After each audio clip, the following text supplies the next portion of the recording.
Actually ಈ ರೀತಿ ಆಗ್ತಾನೆ ಇರುತ್ತೆ. ಜನ ಜಗಳ ಆದಮೇಲೆ ಕೋಪದಲ್ಲಿ ಡೈವರ್ಸ್ಗೋಸ್ಕರ ಡೈವರ್ಸ್ ಲಾಯರ್ ಹತ್ರ ಏನೋ ಬರ್ತಾರೆ. ಆದರೆ ಅವ್ರ ಕೋಪ ತಣ್ಣಗಾಗ್ತಿದ್ದ ಹಾಗೆ ಅವ್ರ ಮನಸ್ಸು ಕೂಡ ಬದಲಾಗ್ಬಿಡುತ್ತೆ. ಆ ರೀತಿ ಆಗೋದಿಲ್ಲ ಪಟೇಲ್ ಅವರೇ. ಆದರೆ ಕೇಳೋದು ನನ್ನ ಕೆಲಸ, ಸಾರಿ ಟು ಸೇ. ಆದರೆ ಇವತ್ತಿನವರೆಗೂ ಡಿವೋರ್ಸ್ಗೋಸ್ಕರ ಇಂಥ ಲೇಡಿ ಬಂದಿಲ್ಲ. ಅದು ಅದು ನನ್ನ ವಯಸ್ಸವಳು, 3 ಜನ ಮಕ್ಕಳಿರೋಳು, ಹಾಗೆ ಒಬ್ಬ ಮಗನಿಗೆ ಮದುವೆ ಕೂಡ ಮಾಡಿರೋಳು. ನೋಡಿ ಅಮ್ಮ, ನೀವು ನನ್ನ ತಪ್ಪಾಗಿ ತಿಳ್ಕೊಬೇಡಿ. ಆದರೆ ಆಲ್ಮೋಸ್ಟ್ ವಿಚ್ಛೇದನ ಕೇಸ್ಗಳಲ್ಲಿ ಹೆಂಗಸರು ತಮ್ಮ ಹೆಜ್ಜೆನ ಹಿಂದೆ ಇಡ್ತಾರೆ. ಒಂದು ಮನೆಯವರು ಬಲವಂತಕ್ಕೆ, ಇನ್ನೊಂದು ಸ್ವತಃ ತಾವೇ ತಮ್ಮ ಮದುವೆ ಮುರ್ಕೊಳ್ಳೋ ಧೈರ್ಯ ಮಾಡಿ. ಇದು ನನ್ನ ಅನ್ನದ ದಾರಿ. ನಾನೇನೋ ಕೇಸ್ ಫೈಲ್ ಮಾಡಿಬಿಡ್ತೀನಿ, ಫೀಸು ತಗೊಳ್ತೀನಿ. ಸಂಜಯ್ ಅವರು ನಾನು ತುಂಬ ಒಳ್ಳೆ ಗೆಳೆಯ, ಅದಕ್ಕೆ ಕೇಳ್ತಿದ್ದೀನಿ, ಪಕ್ಕಾ ನಿಮಗೆ ಡೈವರ್ಸ್ ಬೇಕೇ ಬೇಕಾ?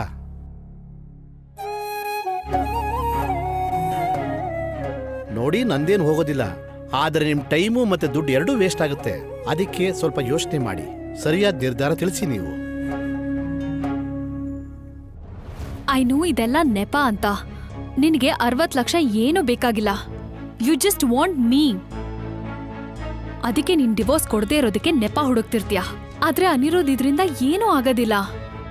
ನಾನು ನಿನಗೆ ಎಷ್ಟು ಸಲ ಅರ್ಥ ಮಾಡಿಸ್ಲಿ ಅನಿರುದ್ಧ್, ನಮ್ಮಿಬ್ರ ಮಧ್ಯೆ ಇದ್ದಿದ್ದ ಸಂಬಂಧ ಇವಾಗ ಮುಗ್ದೋಗಿರೋ ಕತೆ ಅಂತ. Please try to understand. ನೋಡು, let's just try to end this in a good note. ಯಾಕಂದ್ರೆ ನೀನು ಮೂವ್ ಆನ್ ಆಗ್ಬೇಕು, ನಾನು ಕೂಡ. ಪ್ಲೀಸ್.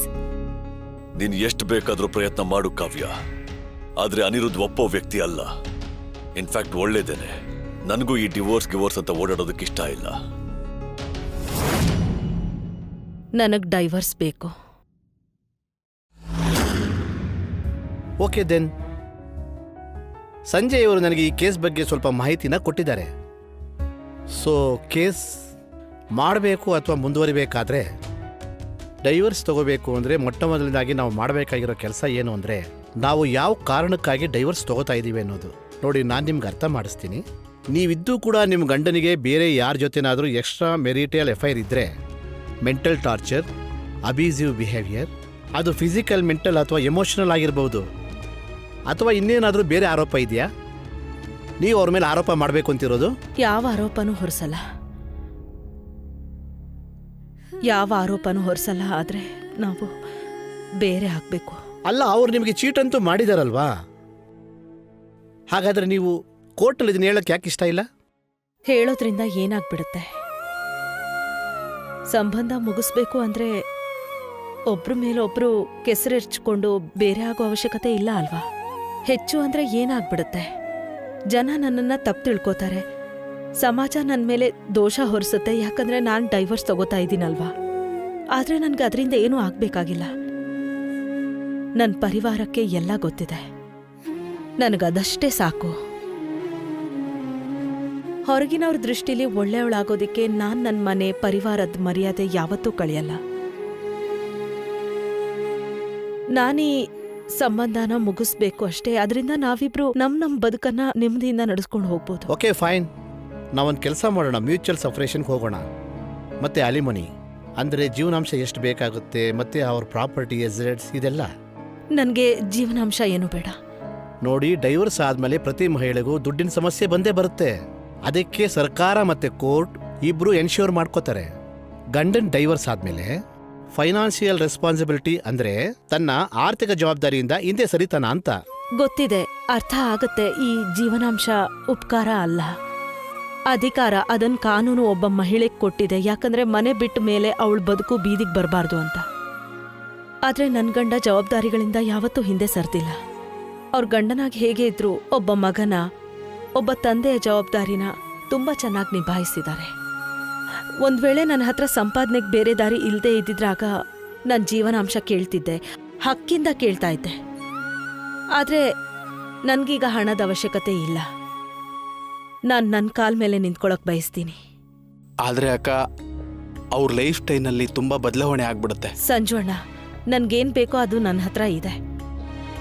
ಹಾಗೆ ನನ್ನ ಹತ್ರ ಏನಿಲ್ವೋ ಅದು ನನಗ್ ಬೇಕಾಗಿಲ್ಲ. ಹೋ, ಐ ಕಾಂಟ್ ಬಿಲೀವ್ ದಿಸ್.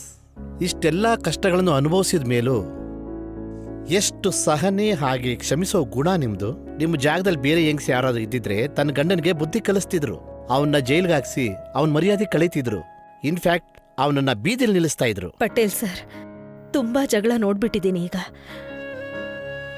ಕತೆ ಹೇಗಾದ್ರೂ ಇರ್ಲಿ, ಒಳ್ಳೆ ರೀತಿಲಿ ಅಂತ್ಯ ಆಗ್ಬೇಕು. ಒಬ್ಬ ಹೆಣ್ಣಿಗೆ ಮನಃಶಾಂತಿ ಒಂದ್ ಬಿಟ್ರೆ ಬೇರೇನೂ ಬೇಕಾಗಿಲ್ಲ. ನನಗೂ ಕೂಡ ಅಷ್ಟೇ ಸಾಕು. ಅವ್ರವ್ರ ಬದುಕಲ್ಲಿ ಖುಷಿಯಾಗಿರ್ಲಿ, ನಾನು ಒಂಟಿಯಾಗಿ ಖುಷಿಯಾಗಿರ್ತೀನಿ. ಗೋಪಾಲ ಅವರನ್ನು ಸುಖವಾಗಿ ಸಂತೋಷವಾಗಿಟ್ಟಿರ್ಲಿ, ನನ್ನನ್ನು ಸುಖವಾಗಿಟ್ಟಿರ್ಲಿ, ಸಾಕು. ಓಕೆ ದೆನ್, ನಾವು ಅವ್ರಿಗೆ ಮ್ಯೂಚುವಲ್ ಸಪರೇಷನ್ಗೋಸ್ಕರ ಲೀಗಲ್ ನೋಟಿಸ್ ಕಳಿಸೋಣ. ಅವರು ಅಥವಾ ಅವ್ರ ಲಾಯರ್ ರಿವರ್ಟ್ ಮಾಡ್ತಾರೆ, ಅದಾದ್ಮೇಲೆ ನಾವು ಪ್ರೊಸೀಡ್ ಮಾಡೋಕ್ಕೆ ಸಾಧ್ಯ. ಇಟ್ಸ್ ಡಿಪೆಂಡ್ಸ್ ಆನ್ ಎದುರುಗಡೆ ಇರೋ ಪಾರ್ಟಿ ಕೂಡ ಮ್ಯೂಚುವಲ್ ಸಪರೇಷನ್ಗೆ ಒಪ್ಕೋತಾರೋ ಇಲ್ವೋ ಅನ್ನೋದ್ರ ಮೇಲೆ. ಒಂದು ವೇಳೆ ಅವ್ರು ಒಪ್ಕೊಂಡ್ರೆ ಆಗ ನಾವು ಎರಡೂ ಪಾರ್ಟಿನೂ ಎದುರು ಬದ್ರು ಕೂತ್ಕೊಂಡು ಡಿಸೈಡ್ ಮಾಡೋಣ ಏನು ಮಾಡಬೇಕು ಅಂತ.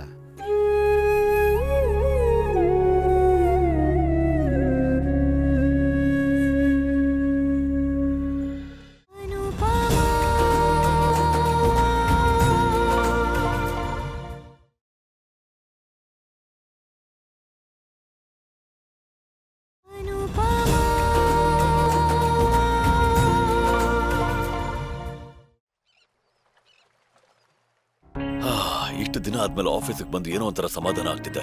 I feel so much at home. ಸರಿ ತಗೊಳ್ಳಿ, ಕೊರಿಯರ್ ಬಂತು. Okay, thank you.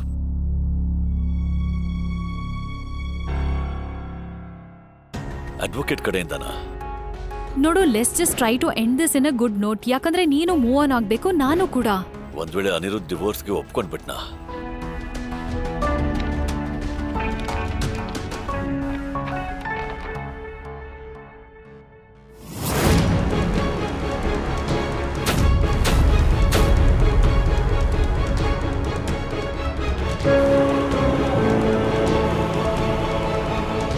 V mister Gopal Gupta and sons ಪ್ರಾಜೆಕ್ಟ್ನ ಇವನ್ಗೇನಾಯ್ತು?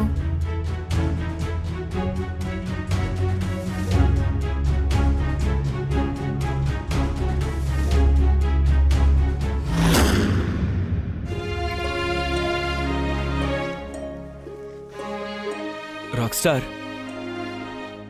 You okay? ಜನಗಳಿಗೆ ಒಂದು ಅಭ್ಯಾಸ ಬಿಡಕ್ಕಾಗಲ್ಲ, ನೀವು ನಿಮ್ಮ ಇಡೀ ಜೀವನನೇ ಬಿಟ್ಬಿಟ್ಟು ಮುಂದಕ್ಕೆ ಹೋಗ್ತಾ ಇದ್ದೀರಾ. I am so proud of you mummy.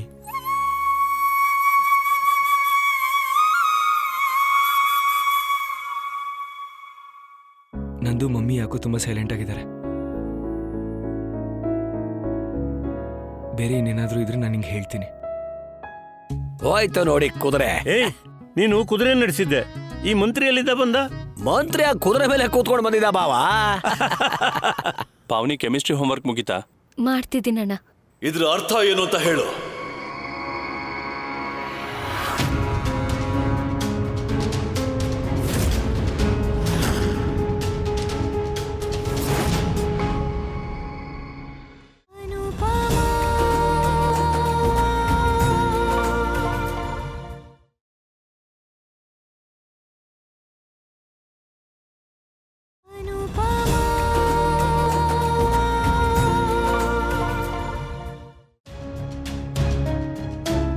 ಏನಾಯ್ತು?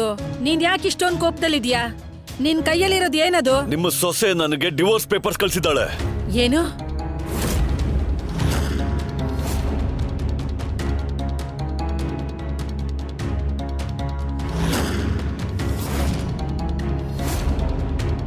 ಇದ್ರ ಅರ್ಥ ಏನು ಅಂತ ಹೇಳು. ಇದ್ರರ್ಥ ಏನಂದ್ರೆ ನಾನು ಈ ಸಂಬಂಧನ ಮುಗಿಸ್ಬೇಕು ಅಂತಿದ್ದೀನಿ.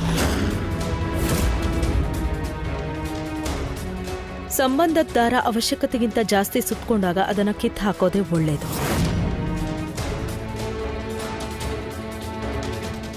ಆ ಸಿಟ್ನ ಬಿಡ್ಸಕ್ಕಾಗ್ಲಿಲ್ಲ ಅಂದ್ರೆ ಮಮ್ಮಿ ಅದನ್ನ ಕಿತ್ತು ಹಾಕ್ಬೇಕು. ನಮ್ಮ ಮಧ್ಯೆ ಏನೇನ್ ನಡೀತೋ ಅದನ್ನ ನಾನಂತೂ ಖಂಡಿತ ಮರೆಯಕ್ಕಾಗಲ್ಲ. ಅಲ್ಲ, ಯಾಕೆ ಮರೆಯಕ್ಕಾಗೋದಿಲ್ಲ? ಯಾಕಂದ್ರೆ ಅದನ್ನ ಮರಿಬೇಕು ಅಂದ್ರೆ ನಾನು 2 ವಿಷಯನ ಮರಿಬೇಕಾಗತ್ತೆ ಅತ್ತೆ. ನನ್ನ ಆತ್ಮಗೌರವ ಹಾಗೆ ನನ್ನ. ಅಂದ್ರೆ ನಿನ್ ಆತ್ಮಗೌರವ ನಿನ್ ಕುಟುಂಬಕ್ಕಿಂತ ದೊಡ್ಡದಾ? ಇಲ್ಲ ಅತ್ತೆ, ಕುಟುಂಬಕ್ಕಿಂತ ದೊಡ್ಡದು ಯಾವುದೂ ಇಲ್ಲ. ಆದ್ರೆ ಕುಟುಂಬ ಪ್ರೀತಿಯಿಂದ ಒಂದಾಗುತ್ತೆ. ಹಾಗೆ ನಮ್ ಸಂಬಂಧದಲ್ಲಿ ಎಲ್ಲ ಇದೆ, ಆದ್ರೆ ಪ್ರೀತಿನೇ ಇಲ್ಲ. ನಾನ್ ಮನೆಗೆ ವಾಪಸ್ ಬರ್ಬೇಕು ಅಂತ ಇದ್ದೆ, ನಿನ್ನ ಪ್ರೀತಿ ಮಾಡೋದಕ್ಕೆ ಶುರು ಮಾಡ್ತಾ ಇದ್ದೆ, ಆದ್ರೆ ನೀನೇ ಬೇಡ ಅಂದೆ. ಆದ್ರೆ ನಾನು ಒಪ್ಪಿಲ್ಲ ಅಂದ್ಕೂಡ್ಲೆ ನೀವೇನ್ ಮಾಡಿದ್ರಿ? ಕಾವ್ಯ ಹತ್ರ ವಾಪಸ್ ಹೊರಟು ಹೋದ್ರಿ. ಇಷ್ಟು ಬೇಗ ಕಾಗದದ ಮೇಲೆ ಬರ್ದಿರೋ ಗೆರೆನೂ ಅಳ್ಸಕ್ಕಾಗಲ್ಲ ಅಂತಾದ್ರಲ್ಲಿ ನಿಮ್ ಪ್ರೀತಿ ಅಷ್ಟು ಬೇಗ ಅಳ್ಸೋದು. ನಿಮ್ಗೆ 2 ಭಾಗವಾಗಿ ಬಾಳೋದು ಅಭ್ಯಾಸ ಆಗ್ಬಿಟ್ಟಿದೆ, ಆದ್ರೆ ನನ್ಗಿಲ್ಲ. 25 ವರ್ಷದ ಹಿಂದೆ ನಾನು ನಿಮ್ಮನ್ನ ಪಡಿಬೇಕು ಅಂತಿದ್ದೆ, ಆದ್ರೀಗ ಮರಿಬೇಕು ಅಂತಿದ್ದೀನಿ.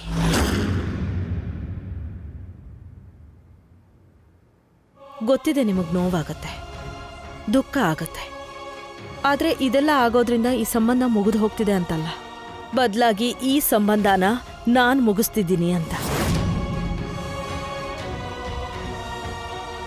ಯಾವ ಸಮಾಜದಲ್ಲಿ ಹೆಣ್ಣಿಗೆ ಕೇವಲ ಒಂದು ನಿರ್ಧಾರ ತಗೊಳ್ಳೋ ಹಕ್ಕಿರುತ್ತೋ, ಅಂದ್ರೆ ಇವತ್ತು ಅಡ್ಗೆ ಏನ್ ಮಾಡೋದು ಅಂತ ಜಾಗದಲ್ಲಿ ಹೆಣ್ಣು ಇಂಥ ದೊಡ್ಡ ನಿರ್ಧಾರ ತಗೊಂಡ್ರೆ ನೋವಂತೂ ಆಗೇ ಆಗತ್ತೆ.